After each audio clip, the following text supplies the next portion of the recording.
Rakshan and Jacqueline அவங்க 2 பேரும் சேர்ந்து ஸ்டார்ட்டிங்ல ஆங்கர் பண்ணது இன்னுமுமே ரக்ஷன்னு சொன்னாலே வாயில ஜாக்லின்னு வந்துருது. ஸோ ரக்ஷன் அண்ட் ஏஞ்சலின் பார்த்தீங்கன்னா, ஒரு ரவுண்டுக்கும் அதுக்கு ஏத்த மாரி ஒரு ட்ரெஸ்ஸ போட்டு வருவாங்க தெரியுமா? அவங்க ட்ரெஸ்ஸ வச்சே நம்ம வந்து யோசிக்க ஆரம்பிச்சுருவோம். இது என்ன ரவுண்டா இருக்கும் அப்படின்னு. ஸோ அந்த மாரி இன்னைக்கும் பார்த்தீங்கன்னா, அங்கங்க ஒரு மாரி ரோப்பா தொங்குது. என்னடா இது அப்படின்னு பார்த்தா, 2 பேருக்கும் அந்த ரோப் கனெக்ஷன் வேற ஆயிருக்கும். அப்புறம் பார்த்தீங்கன்னா, கீப் இன் டச் ரவுண்டாமா. ஸோ அதுக்கேத்த மாதிரி அவங்க காஸ்டியூம் போட்டு வந்தது சூப்பரா இருந்திருக்கும். நம்ம ரம்பா மேம் வந்து ஒரு விஷயத்த ஒண்ணு சொல்லியிருப்பாங்க. அது என்ன அப்படின்னு நானும் 4, 5 வாட்டி திரும்ப ரிப்பீட்ல போட்டு கேட்டு பார்த்தேன். எனக்கு இப்போ வரைக்கும் புரியவே இல்ல. அது என்னன்றத நான் சொல்றேன். அது உங்களுக்கு புரிஞ்சுச்சு அப்படின்னா என்னன்னு எனக்கு கொஞ்சம் கமெண்ட்ல எக்ஸ்பிளைன் பண்ணுங்க. டான்ஸ்ல டச் இருந்தா பெர்ஃபார்மன்ஸ் வரும். லைஃப்ல டச் இருந்தா மேஜிக் வரும். இத ஆட்டோ பின்னாடியே எழுதலாம் அப்படின்னு வேற ரக்ஷன் சொல்லுவாரு. ஆனா எனக்கு தான் என்னன்னு தெரியல. அது புரியவே மாட்டேங்குது. சோ இந்த வாரம் பாத்தீங்கன்னா கீப் இன் டச் ரவுண்ட்ல வந்து அவங்க கனெக்ட்லயே இருக்கணும். அதாவது நடுவுல ஒரு ஃபியூ செகண்ட்ஸ்க்கு 2 பேரும் கனெக்ட் ஆகாம ஒரு கேப்பை விட்டாங்கன்னா கூட வந்து அதை வந்து கன்சிடர் பண்ணி மார்க் வந்து ரெடியூஸ் பண்ணிடுவேன் அப்படின்ற மாதிரி ஜட்ஜஸ் வந்து ரொம்ப ஸ்ட்ரிக்டா சொல்லியிருப்பாங்க. இந்த வாரம் பாத்தீங்கன்னா ஸ்பெஷல் கெஸ்ட் யார் அப்படின்னா நம்ம ராதிகா மேம் வந்திருக்காங்க. இந்த தாய் கேள்வி பட ப்ரமோஷனுக்காக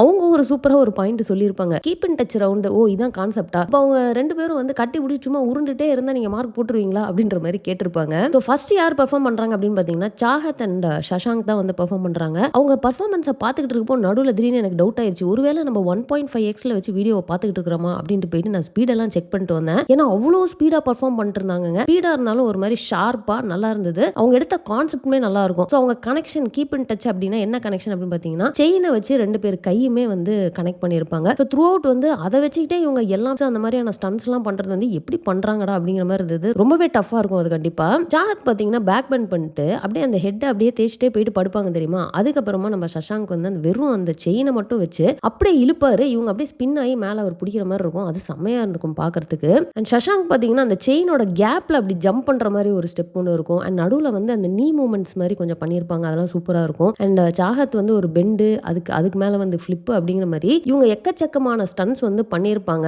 கடைசியில் பார்த்தீங்கன்னா அந்த பவுடர் வச்சு, அதாவது பவுடரா மண்ணான்னு தெரியல, பட் அதை வச்சு ஒரு எஃபெக்ட் ஒன்று பண்ணுவாங்க தெரியுமா? அந்த போர்ஷன் வந்து நல்லா இருக்கும். ஏன்னா இவங்க வந்து ரொம்ப ஸ்பீடா அக்ரெசிவா பண்ணிட்டு இருக்கப்போ அந்த இடத்துல ஒரு சின்ன பிரேக் கிடைச்ச மாதிரி இருந்தது. அண்ட் அந்த எமோஷன்ஸையும் வந்து நல்லா ஃபீல் பண்ண முடிஞ்சது. அந்த பவுடர் எஃபெக்ட்ல மெயினா அந்த சாகத் வந்து ஒரு ஃபிளிப் ஒன்று பண்றப்போ கரெக்டா அவர் அந்த மேல அந்த இது அதே மாதிரி தூக்கி போடுவார் தெரியுமா? அது செம்ம பியூட்டிஃபுல்லா இருக்கும் பார்க்கறதுக்கு. விஷுவலி வந்து சூப்பரா இருந்தது. நடுவுல ஒரு ஃபியூ பிளேசஸ்ல பார்த்தீங்கன்னா உங்களுக்கு கோஆர்டினேஷன் மிஸ் ஆன மாதிரி நான் ஃபீல் பண்ணேன். பட் எனக்கு ஒரு டவுட் இருந்தது. ஒருவேளை நம்ம தான் அப்படி ஃபீல் பண்றோமான்னு. அண்ட் சாண்டி மாஸ்டர் பார்த்தீங்கன்னா அதே வந்து சொல்லியிருப்பாரு கொஞ்சம் மிஸ் ஆயிருச்சு அப்படின்ட்டு. ஒரு இடத்துல அந்த பேப்பர்லாம் நிறைய கொட்டியிருக்கும் தெரியுமா? ஸோ அந்த இடத்துல பார்த்தீங்கன்னா சஷாங்க் லைட்டாக ஸ்லிப் ஆயிருவாரு. ஸோ இந்த மாதிரி அங்கங்கே சின்னதாக வந்து சொதப்பின மாதிரி ஃபீல் ஆச்சு. பட் ஓவரால் பர்ஃபார்மன்ஸ் அப்படின்னு பார்த்தா செம்ம பவர்ஃபுல்லான பர்ஃபார்மன்ஸாக இருந்தது. நம்ம ஸ்ரீதேவி மேம் பார்த்தீங்கன்னா அதே தான் சொல்லியிருப்பாங்க. அதாவது ரொம்ப பவர்ஃபுல்லான பர்ஃபார்மன்ஸ். ஆனால் நிறைய ஸ்டன்ஸ் இருந்துச்சோ அப்படின்னு நான் ஃபீல் பண்ணேன். கொஞ்சம் டான்ஸும் இருந்திருந்தா நல்லா இருந்திருக்கும் அப்படின்ற மாதிரி சொல்லுவாங்க. அண்ட் இந்த வாரம் பார்த்தீங்கன்னா புதுசாக கெமிஸ்ட்ரி மீட்டர் அப்படின்ற வேற ஒரு விஷயத்தை கொண்டு வந்திருக்காங்க. அதாவது ஆடி முடிச்சதுக்கப்புறம் அவங்க 2 பேருக்கு நடுவில் இருக்க கெமிஸ்ட்ரியுமே வந்து இவங்க வந்து ஸ்கோர் பண்ணுவாங்களாமா. ஸோ இவங்க அந்த கெமிஸ்ட்ரி மீட்டரில் பார்த்தீங்கன்னா 10க்கு 8 வாங்கியிருப்பாங்க.